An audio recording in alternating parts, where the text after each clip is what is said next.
versus Amanda. You know what? I'm a fan of both. Now, I mean, that kind of changed things. So that was the worst ass kicking in women's history, according to the numbers. It was 281 strikes for Weili.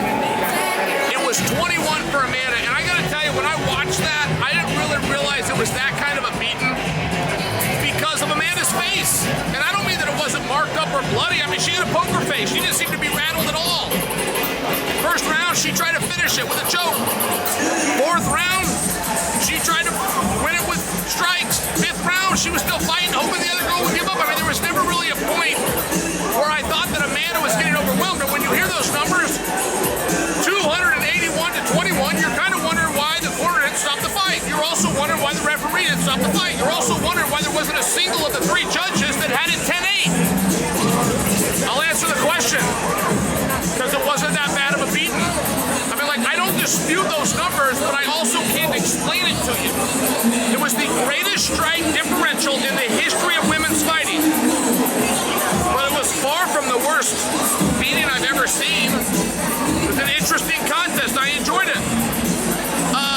At the end of the fight, I was hoping that Weili would maybe set us up for what she's going to do next. We didn't have that, but the crowd seemed to give her a good reaction. They seemed to like it. They seemed to respect it. I can't deny any of those things.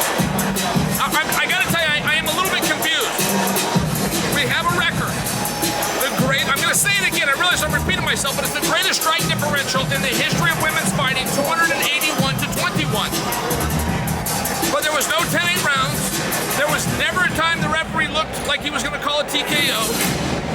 There was none of the ridiculously high amount of cornermen that were here. There was 5 in each corner. The rule calls for 4. They must have changed it, but in all fairness, nobody thought about stopping the fight. I mean, it's a bit of a, if a tree falls in the woods and nobody hears it, doesn't make a sense. It's a little bit like that. If you hit a girl 281 times, but nobody knows, did it really happen? You tell me.